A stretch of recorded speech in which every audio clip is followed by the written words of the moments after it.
On va évoquer, alors juste avant, on avait le récit d'un champion qui nous racontait ses compétitions. On va continuer en fait un peu mais on va creuser un peu ce sujet avec la vision du chercheur sur l'analyse du mouvement individuel en relation avec le matériel sportif. C'est un peu ce qu'on a évoqué tout à l'heure avec Émilien et son frère Clément. Tu as assisté d'ailleurs, j'ai vu à la présentation. Déjà un petit mot sur ton environnement, le labo dans lequel tu travailles et puis le début de cette recherche. Ouais, donc effectivement, moi je suis enseignant-chercheur à Aix-Marseille Université. Ma spécialité c'est la biomécanique, donc l'analyse du mouvement et la modélisation associée. Et en fait, je fais partie d'un laboratoire qui s'appelle l'Institut des sciences du mouvement.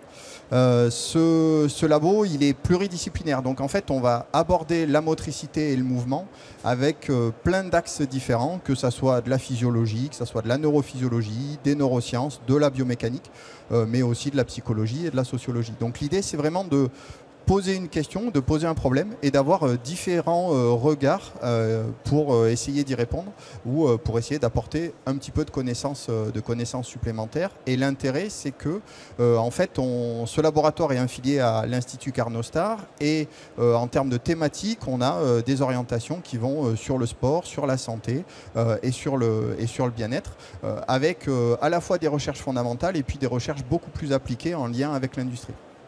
Alors on se rend compte depuis le début de ce salon que dès qu'on commence à travailler sur le sport, la santé elle est toute proche. On peut travailler aussi dans la médecine, il y a plein de passerelles à créer parce que le champion, quand on va travailler sur son mouvement, on s'aperçoit que pour de la rééducation, pour une personne qui aurait un déficit de mobilité, de motricité, eh ben on va pouvoir appliquer des choses qu'on a découvertes avec le sportif. Ouais, exactement. En particulier, on a l'habitude de dire au plus on est capable de s'entraîner, c'est-à-dire au moins on est blessé, au plus on sera performant. Et donc le lien entre le sport, ou la capacité de motricité et la performance, elle est vraiment très proche. Et on le verra tout à l'heure, mais une partie des méthodes qui sont développées, en partie au laboratoire, elles permettent justement d'être orientées et d'être appliquées soit sur de la santé, soit sur de la performance sportive. Génial. Et bien allons-y. Alors on va rentrer dans cette présentation avec un matériel. Il y a des slides. Oui, bien sûr. Ouais. Let's go. Allez, merci beaucoup. Donc voilà. Donc l'idée, c'est de présenter un petit peu ce qu'on est capable de faire. En toute petite partie au laboratoire, c'est bien plus large que ça. Mais quand on s'intéresse au matériel sportif et en particulier au lien entre le matériel et puis l'athlète, l'objectif c'est quelque part de venir concilier deux mondes qui sont presque opposés, qui peuvent être vus comme opposés, mais qui sont en fait énormément complémentaires. Et ces deux mondes, c'est d'un côté la partie recherche fondamentale, où en fait on va venir faire des études en laboratoire dans des environnements qui sont ultra contrôlés et où on est capable de mettre, on va dire, en application un certain nombre de techniques et d'outils. Et puis de l'autre côté, une partie qui est beaucoup plus appliquée, où là en fait c'est la vraie vie. C'est le terrain d'application du matériel qui est développé. Et donc en fait, qu'est-ce qu'on fait? Eh ben, on vient analyser cette interaction homme-matériel de manière à pouvoir proposer des produits ou des services qui soient validés scientifiquement, mais aussi validés au niveau de la perf. Et donc, pour arriver à faire ça, eh ben, on a trois grands types d'approches qui sont utilisables. La première est la plus classique, c'est celle qui est utilisée dans la plupart des situations, c'est d'aller regarder ce qui se passe au niveau du groupe. C'est-à-dire en fait, on va prendre un groupe d'individus, on va leur donner un produit ou deux produits et on va comparer les réponses moyennes. Si je prends un exemple très appliqué, quand on regarde par exemple l'effet de différents types de caractéristiques de la chaussure de course à pied sur la performance, eh ben, on va pouvoir aller regarder par exemple faire des prototypes de chaussures avec différents drops, donc c'est-à-dire différentes inclinaisons du pied à l'intérieur de la chaussure. On va pouvoir aller regarder différentes épaisseurs de semelles. On va pouvoir aussi, en ce moment c'est à la mode sur les chaussures de course à pied, aller regarder la présence ou non d'une plaque carbone. Une fois qu'on a fait ça, qu'on a fait ces prototypes, alors en général on travaille fortement avec des industriels pour avoir des prototypes qui soient cohérents. Une fois qu'on a ces protos, on peut aller faire des tests. Et donc on va aller faire des tests. Donc là vous voyez différents protos qui ont toutes des caractéristiques différentes, mais qui visuellement sont identiques, de manière à ne pas pouvoir être repérés par le participant. Et donc on demande à nos participants soit de courir dans le labo, soit d'aller courir en extérieur, avec tout un ensemble de capteurs embarqués qui nous permettent de mesurer la performance. Et qu'est-ce qu'on fait? Eh bien en fait, on fait des études ergonomiques. Ça nous permet derrière de faire des retours de préconisation de conception au niveau de l'industriel en disant, ben voilà, telle propriété de chaussure, elle a tel effet sur la performance et probablement tel effet sur le risque de blessure. Et puis, on est capable du coup d'avoir des réponses très globales à l'échelle du groupe ou de la moyenne de groupe. Donc ça permet de mettre sur le marché, par exemple, une chaussure de course à pied qui va convenir au maximum de gens. Alors ça peut être intéressant pour monsieur et madame tout le monde ou quand on veut faire des produits très grand public. En revanche, si on regarde l'autre extrémité de la flèche, qu'est-ce qu'on fait? On est sur des réponses individuelles. Et c'est là où c'est intéressant pour les sportifs, notamment pour les sportifs de très haut niveau. Parce que là, l'objectif, c'est pas forcément de développer un produit qui va convenir à tout le monde, mais on l'a bien entendu sur la conf d'avant, c'est de développer le produit qui convient à un individu. Et donc pour ça, qu'est-ce qu'on fait? En fait, on est obligé d'aller vers d'autres types d'analyses, des analyses plutôt individuelles, et dans on va dire la littérature scientifique ou dans les solutions qui sont disponibles à l'heure actuelle, il n'y avait rien de vraiment très disponible sur le marché. Donc qu'est-ce qu'on a fait? On est revenu en arrière et on a commencé par faire de la recherche fondamentale pour créer des méthodes. Ces méthodes-là, qu'est-ce qu'elles nous permettent de faire? Par exemple, elles nous permettent de sortir ce genre de graphe où chaque couleur représente un coureur. Et en fait, qu'est-ce qu'on voit? On voit que ces coureurs-là, on leur a donné différentes paires de chaussures. Et en gros, tous les points là représentent en fait la manière de courir avec toutes les chaussures. Qu'est-ce qu'on voit? On voit que des fois, on a deux individus qui peuvent être très proches en termes de manière de courir. Et donc, probablement que la même chaussure pourrait leur convenir. En revanche, celui-là, le jaune, il est beaucoup plus éloigné. Et donc, c'est probablement une autre paire de chaussures qui va lui convenir. Et donc, ces solutions-là, elles nous permettent derrière de choisir et de valider un matériel le plus adapté à un individu. Et donc là, on est vraiment dans la réponse qui est très individu dépendant, de manière à pouvoir avoir une proposition de produit qui soit la plus adaptée. Donc, globalement, qu'est-ce qu'on fait? On part d'une recherche fondamentale, on essaye de le dupliquer sur du produit commercial et donc on a des preuves de concept où on a commencé à le mettre en place dans certains magasins pour faire de la recommandation de chaussures. Et puis le truc qui est le plus intéressant, enfin qui est aussi intéressant, c'est que avec ces recherches fondamentales, on est aussi capable de les appliquer sur des tests terrain très proches de la performance et en particulier avec la Fédération française de cyclisme sur des tests ergonomiques où là l'objectif c'est d'arriver à déterminer le meilleur produit pour un athlète en vue des Jeux à venir. Et voilà. Génial. Et là, si on revient sur on va peut-être rester sur cette photo, là c'est intéressant. Donc il y a plusieurs types, on le voit, de process. Soit un client vient avec tiens, on a envie de faire une chaussure maintenant de running. Alors ce que tu expliquais tout à l'heure avec les plaques de carbone, c'est pour faire un effet un peu de ressort à l'intérieur, de lame un peu, non? C'est ça? Ouais, c'est ça. Alors le fonctionnement exact, on ne le connaît pas.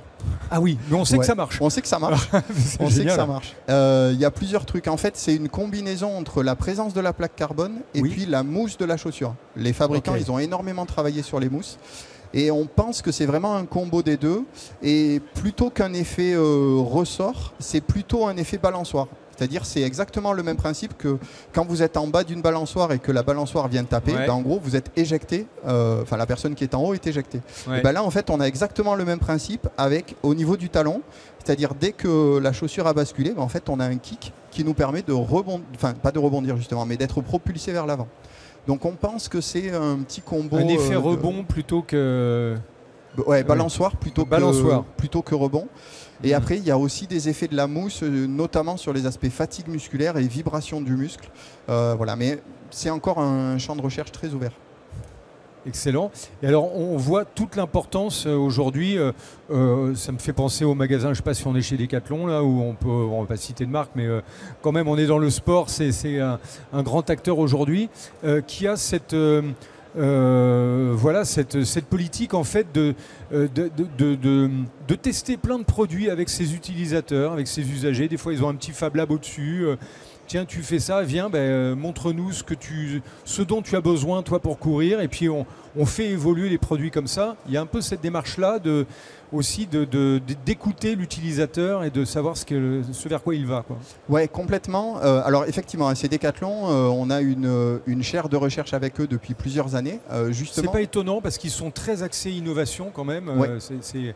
C'est quelque chose de très fort chez eux dans l'ADN un peu, on le sait avec plein de produits qu'ils ont mis sur le marché qui sont des produits de rupture. Ouais. Ouais. C'est ça, donc en interne ils ont des bureaux R&D, déjà des gros bureaux R&D, ils ont des process d'innovation et puis ils ont aussi des liens avec des académiques, des partenaires académiques externes pour justement avoir cette recherche un petit peu fondamentale et qu'ensuite ils sont capables de faire infuser au niveau des produits. Et effectivement l'idée c'est... au niveau test magasin ou test client, l'idée c'est d'avoir une vision qui soit la plus englobante possible du sportif. C'est-à-dire que nous, on vient avec nos petits capteurs et nos tests d'analyse de mouvement, mais il y a aussi toute une analyse de la motivation, par exemple, des blessures précédentes, des objectifs. Sur ce projet-là, on avait aussi une kiné qui était là, de manière à voir un petit peu l'état de la personne. Et donc l'idée, au final, c'était d'avoir un score composite entre tous ces aspects-là pour pouvoir proposer une chaussure qui soit potentiellement la plus adaptée à la personne en particulier. Excellent, alors beaucoup à la fois du sur-mesure et puis du très global.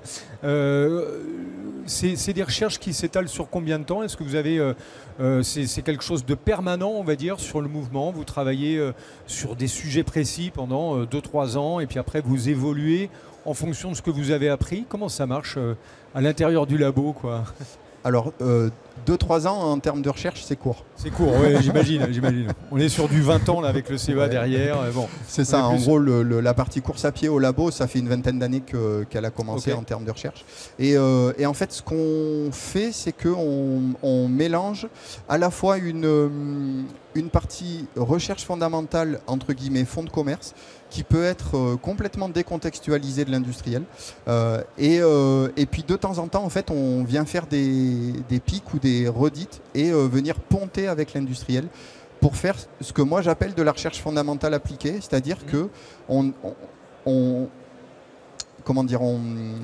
transite pas directement sur de l'appliqué parce que c'est pas notre métier. C'est-à-dire moi faire une chaussure, je sais pas le faire. Construire une chaussure, c'est hyper compliqué, je sais pas le faire.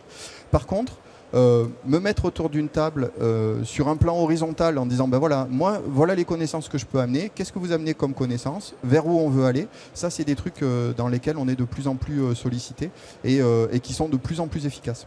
Ouais. Et on voit l'avantage d'être collectif, de jouer comme ça en assemblant les talents et les réflexions et les savoir-faire avec un côté chercheur qui sait depuis beaucoup d'années analyser le mouvement et puis un fabricant de chaussures qui va être dans l'instant avec des matériaux, avec une technologie.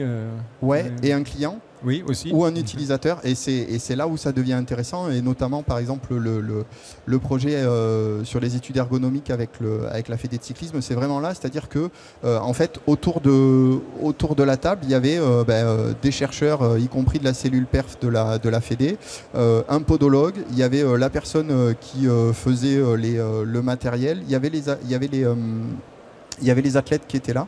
Et donc ça permet à tout le monde de discuter ensemble et d'exprimer un petit peu ses ressentis, sa vision des choses pour essayer de progresser vers la perf. Et les fédérations, je pense que c'est des interlocuteurs super intéressants parce qu'ils cherchent à faire progresser le sport dans son ensemble. Quelque part, on n'est pas sur quelque chose de très précis, une chaussure ou un matériel sur mesure, on est plutôt sur une réflexion, comme on l'a vu d'ailleurs avec la fédération de taekwondo, qui est en démonstration là. Tiens, comment on peut avoir un plastron pas trop cher pour équiper tous les clubs et encourager le sport. Donc ça, c'est intéressant pour vous aussi d'avoir cette vision très générique sur un sport. Oui, complètement. Les objectifs d'une fédé, ils sont doubles. Ils sont à la fois le haut niveau ou le très très haut niveau. Et donc là, on parle vraiment de l'individu. Mais il y a aussi tout l'aspect formation, diffusion et connaissance au niveau du sport et évolution au niveau du sport. Et effectivement, oui, on essaye d'être sur les deux. Génial. Est-ce qu'on a des questions sur ce travail-là? Comme on parlait des... Je sais pas... Lucas, on évoque ça, ce point précis, travail avec les fédérations. Toi, tu étais impliqué sur ce qui s'est passé là, sur le plastron. Est-ce qu'il y a un partage? Non, mais non, pas directement. Pardon, je sais pas. Oui. C'est pas une collaboration sur laquelle j'ai travaillé directement, mais effectivement, on parlait de cet échange entre industriels, une demande vraiment des partenaires industriels et apporter donc toute l'expertise du laboratoire et de la recherche. Et c'est vrai que c'est souvent comme ça que ça marche et comme ça que ça peut donner vraiment sens à une innovation et un travail du coup de collaboration entre les deux camps, en amenant du coup chacun ce qu'on sait faire et en essayant d'avoir un point commun à qu'est-ce qu'on veut créer ensemble, où est-ce qu'on va et comment on peut faire pour le développer. Ouais, exactement. L'idée, c'est sur le côté académique, la philosophie, c'est d'enlever les blouses blanches et les petites lunettes, qui est voilà, de temps en temps on va dire l'image du chercheur, et d'arrêter aussi, enfin d'essayer d'arrêter de se positionner en donneur de leçons, parce qu'en fait, au final, quand on parle de performance, quand on parle de fédé, on n'est pas légitime, et c'est pas l'idée. C'est vraiment de tout mettre à plat et d'avoir un fonctionnement qui soit le plus propre et sincère possible. Les préjugés ont la vie dure. Quand tu parles de la petite blouse blanche avec les lunettes, voilà l'archétype du chercheur, pareil l'industriel, je serre des boulons et j'ai les mains pleines de cambouis. Non, et voilà, le monde a vraiment évolué et aujourd'hui on est de plus en plus... on parle de plus en plus d'open innovation. On l'a vu dans la réalité virtuelle, par exemple. On évoquait ce matin, autour de la table, on rassemble un technicien, un data analyst, etc. Tu vois aussi dans la recherche qu'on ouvre les portes quand même depuis 5-10 ans, on va dire. Il y a quand même cette dimension aujourd'hui collaborative et voilà, on a tous des intérêts communs, il faut se rassembler autour de ces intérêts communs, quoi. Oui, clairement. Et cette recherche collaborative, moi je la vois à deux niveaux. La première, c'est entre les chercheurs, avec tous les phénomènes d'open science ou de solutions de partage de données ou de partage de code et de partage d'infos ou de bonnes pratiques. Et ça, c'est de plus en plus présent, effectivement. Et puis aussi, ce qu'on disait avant, en lien avec les industries ou les fédérations, où il y a de plus en plus d'ouverture et on arrive à discuter avec des industriels qui nous ouvrent, par exemple, des plans de stratégie et qui nous les délivrent en disant, voilà, nous, on voudrait aller là, qu'est-ce que tu en penses, comment est-ce que vous pourriez nous accompagner là-dessus et tout ça.